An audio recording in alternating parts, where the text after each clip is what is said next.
Et nous commençons tout de suite avec les clés de l'IMO, le rendez-vous dédié à l'immobilier de Smart Patrimoine. En l'occurrence, nous allons revenir sur un sujet réglementaire, un sujet juridique, à savoir une évolution potentielle de la loi en cas de squat d'un domicile. Nous reviendrons d'ailleurs peut-être sur la définition de domicile. Et pour cela, nous avons le plaisir de recevoir sur le plateau de Smart Patrimoine Raphaël Richemont, avocat en droit de l'immobilier. Bonjour Raphaël Richemont. Bonjour. Bienvenue sur le plateau de Smart Patrimoine. Je vais essayer de poser le contexte. Alors, il y a plusieurs lois sur le sujet. Si je reviens sur la dernière proposition en date, le 2 décembre 2022, donc ATT approuvé en première lecture à l'Assemblée nationale, une proposition de loi qui propose notamment de durcir les sanctions en cas de squat d'un logement ou de loyer impayé, donc avec un locataire qui resterait dans les locaux.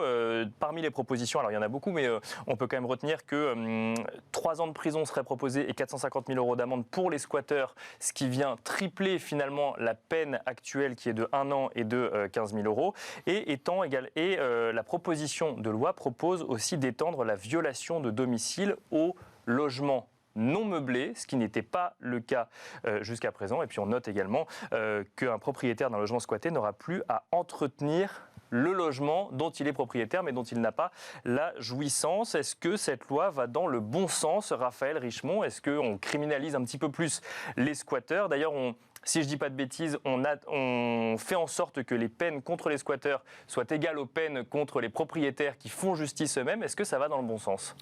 Alors, effectivement, c'est une loi qui, pour moi, a surtout une valeur symbolique. C'est-à-dire que l'opinion publique avait du mal à comprendre qu'un squatteur risque moins, d'un point de vue de sanction pénale, qu'un propriétaire qui se fait justice lui-même et qui expulse du local dont il est propriétaire un occupant sans droit ni titre. Et par conséquent, c'est pour moi une sorte, si vous voulez, d'effet d'annonce symbolique. C'est-à-dire qu'on dit, on va mettre sur le même plan les sanctions de tout le monde. Mais pour moi, ça ne changera absolument rien à la durée des procédures, et tout simplement parce que c'est le juge civil et non pas le juge pénal qui prononce en France des expulsions, qui a la compétence exclusive pour le faire. Et alors, peut-être que ça aura un effet dissuasif, et peut-être que dans certains cas, ça permettra effectivement d'éviter des cas de squat, mais en réalité, souvent, ce qu'on peut constater, c'est que ce sont des gens qui se placent en marge de la société et qui n'ont pas forcément peur de sanctions pénales, et puis sanctions pénales qui sont aussi, parfois il faut le dire, pas souvent appliquées. Donc pour moi, il n'y aura aucun effet pratique sur la durée des procédures. Ça veut dire que les sanctions plus fortes ne sont pas suffisantes pour faire peur. Pour vous, le sujet, il est ailleurs, il est sur la durée des procédures pour récupérer un logement quand on est propriétaire. Exactement, parce qu'il faut aller voir le juge civil. Alors en dehors des cas de pur squat, c'est-à-dire lorsqu'un occupant est entré dans les lieux par effraction, effectivement, il y a une procédure qui est l'article 38 de la loi Dallot qui permet d'aller saisir directement le préfet. Lorsque vous n'êtes pas dans ces cas-là... Il doit répondre sous 48 heures, le préfet. Il doit répondre sous 48 heures. Mais lorsque vous n'êtes pas dans ces cas-là, parce qu'il n'y a pas eu de voie de fait, il n'y a pas eu d'entrée dans les lieux par effraction, ou qu'elle n'est pas constatable, démontrable, vous êtes, et c'est... Je dois dire 80 ou 90% des dossiers que je traite en réalité, donc c'est pour ça que la notion de squatter est un peu un fantasme. C'est que souvent on est dans des cas où il n'y a pas eu d'entrée dans les lieux par effraction, parce que par exemple c'est un locataire qui se maintient dans les lieux en dépit de l'expiration du bail ou de la délivrance d'un congé, ou un locataire qui se maintient dans les lieux en dépit de la résiliation du bail pour impayé de loyer, ou quelqu'un à qui on a prêté les clés d'un logement et qui refuse de partir. Donc il y a plein de cas où on n'est pas dans la voie de fait, on n'est pas dans le pur squat, et on est dans cette zone un peu grise où il n'y a pas eu d'entrée dans les lieux de façon illicite, mais il y a un maintien illicite. D'accord, donc il y a eu une entrée avec accord du propriétaire, mais le propriétaire voudrait le ou la voir. Voilà, où il y a eu une escroquerie au bail, c'est-à-dire quelqu'un s'est fait passer pour le véritable propriétaire et a donné les clés à quelqu'un qui n'est pas forcément de mauvaise foi. Donc tous ces cas-là, il faut aller saisir le juge. Et c'est là, j'en reviens à ce qu'on disait il y a un instant, c'est-à-dire que pour aller saisir le juge, c'est le juge civil. Donc qu'on criminalise le squatter, ça ne changera rien au fait qu'il faut obtenir une date d'audience devant un juge civil.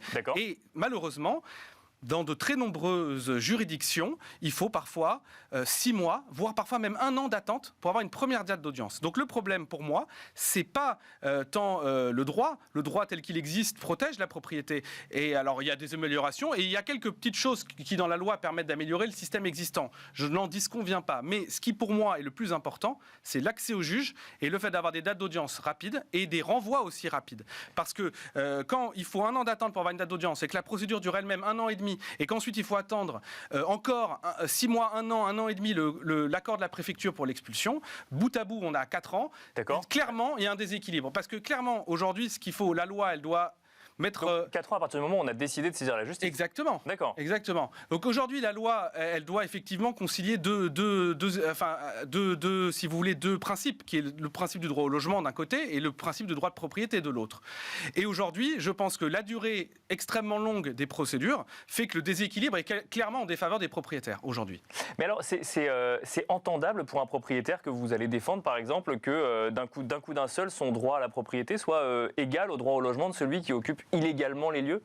Alors là, par rapport aux sanctions, par rapport à la façon dont vit le propriétaire une procédure comme celle-là. C'est-à-dire que oui, c'est-à-dire que effectivement, oui, c'est difficilement entendable. Et les propriétaires ont du mal déjà, ils ont du mal à comprendre que c'est pas chez eux. Non, ce n'est pas chez vous. Ça n'est plus chez vous. Ça n'est plus chez vous. D'accord. Voilà, si ça l'avait été, parce que parfois vous achetez un bien squatté et ça n'a jamais été chez vous. Bien sûr. Oui. Mais ça n'est plus chez vous. Et ça, moi, j'utilise souvent cette analogie. Si quelqu'un vous doit de l'argent. Il vous doit de l'argent, c'est indéniable, d'accord? Mais vous n'allez pas aller l'agresser dans la rue pour lui prendre l'argent dans son portefeuille. C'est pareil, il faut saisir un juge en France pour obtenir une condamnation, pour que cette personne soit condamnée à vous restituer cet argent ou à vous restituer des locaux. C'est pareil, c'est tout. En France, c'est un état de droit. Et c'est vrai que les propriétaires ont parfois du mal à le comprendre, mais ce n'est plus chez vous, c'est le logement de cette personne. Et il faut qu'un juge se prononce pour savoir si oui ou non on peut expulser cette personne. Voilà, tout simplement. Je reviens un petit peu sur les chiffres. Alors, on a mentionné effectivement cette obligation du préfet de répondre sous 48 heures aux demandes d'évacuation, notamment quand on constate que sa résidence est squattée. Donc ça vient de la loi ASAP qui date de 2020. Ça, c'est dans les cas d'entrée par voie de fait, comme vous dites, donc où il y a eu effraction. Je lisais qu'il y avait 170 victimes de squatteurs qui ont réussi à récupérer leur logement. Finalement, c'est quand on est dans le cas caricatural, c'est plus simple. C'est ça qu'il faut comprendre ? Exactement. C'est-à-dire que si vraiment le cas est caricatural, c'est votre résidence principale, elle est squattée et qu'il y a une effraction qui est manifeste, bien sûr, vous allez voir la police, vous déposez plainte, vous faites constater ça, vous saisissez le préfet et dans ce cas-là, effectivement, plus le cas est caricatural et simple, plus ce sera facile de mettre en œuvre cette procédure rapide qui permet de ne pas passer par le juge. Et alors, s'il faut passer par le juge et qu'on en est dans les écueils que vous nous mentionniez tout à l'heure, qu'est-ce qu'il faudrait faire, selon vous, par rapport à la loi qui est proposée actuellement, pour améliorer les procédures, raccourcir les procédures ou, en tout cas, permettre de rendre justice, tout simplement, et à celui qui a besoin d'un logement et à celui ou celle qui est propriétaire d'un logement? Il faudrait accorder plus de moyens à la justice, créer des postes de magistrats, des postes de greffiers et réduire, comme la proposition de loi le propose, par exemple le délai de 2 mois. Bon, je ne rentre pas dans la technique, mais il y a un délai de 2 mois, ils ont proposé de le réduire à 1 mois. Mais en réalité, s'il vous faut 6 mois ou 1 an pour avoir une date d'audience, ça n'a aucune incidence en pratique sur votre procédure. Donc le problème, c'est, je pense, un problème de moyens, un problème de création de postes de magistrats, de greffiers, pour avoir des dates d'audience et des renvois plus rapides. Donc le vrai sujet, c'est un manque de juges, en fait. C'est pas la loi est pas mal écrite, c'est qu'il n'y a pas suffisamment de juges pour appliquer cette loi aujourd'hui, selon vous. C'est ma conviction, oui, tout à fait. Donc plus de moyens, ça tombe bien. Éric Dupond-Moretti a annoncé ça il y a quelques jours. Alors, ce sera pour 2027 évidemment, avec donc 11 milliards d'euros de budget pour le ministère de la Justice en 2027. Également une volonté de diminuer par 2 le temps de traitement des procédures civiles, donc ce qui rentre dans notre cas actuellement, même si on parle de pénal pour les sanctions pour les squatteurs, on parle bien de procédures civiles. Donc ça devrait aller normalement dans le bon sens et favoriser ou en tout cas faciliter ces procédures. Effectivement, ce sont des annonces qui sont très récentes, donc après à voir en pratique ce qui va. Mais effectivement, si l'on s'en tient à ces annonces, augmenter le budget de la justice, c'est évidemment une bonne nouvelle et ça ira dans le bon sens et ça permet, à mon sens, de solutionner ce problème beaucoup plus efficacement que de multiplier des lois qui en réalité ne changent rien au système et ne le rendent pas plus efficace. Je profite de votre présence sur ce plateau, Raphaël Richemont, pour se mettre dans un cas un peu concret. On est propriétaire d'un bien. Alors effectivement, on n'a pas forcément le cas le plus caricatural, mais on aimerait récupérer son bien qui est loué, mais il n'y a plus de loyer payé, par exemple. Quelle est la procédure qu'il faut mettre en place tout de suite quand on est propriétaire pour récupérer son bien? Lorsqu'un locataire ne paye plus ses loyers, par exemple. Lorsqu'un locataire ne paye plus ses loyers, quand on récupérer son bien. Écoutez, la première chose à faire, c'est d'aller voir un huissier pour faire partir un commandement de payer. C'est-à-dire de dire, voilà, bon, la loi vous dit que c'est un délai de 2 mois. Au bout de 2 mois, ce commandement, s'il n'a pas été respecté, que là, il y a toujours une dette locative, là, vous devez saisir le juge. Donc, prendre une date d'audience, rédiger une assignation et donc assigner cette personne devant le tribunal pour demander la résiliation du bail et l'expulsion du locataire. D'accord. Et donc ça prend un an. Et ben ça prend. Alors déjà, vous avez le délai de 2 mois du commandement de payer. D'accord, ouais. Ensuite, vous avez un délai obligatoire de 2 mois entre la date de signification de l'assignation et la date d'audience. C'est ce délai qui la proposition de loi proposait de réduire à 1 mois. D'accord. Alors ça pourra peut-être, dans 5% des cas, ralentir, si vous voulez, accélérer parce que vous aurez une date d'audience très proche.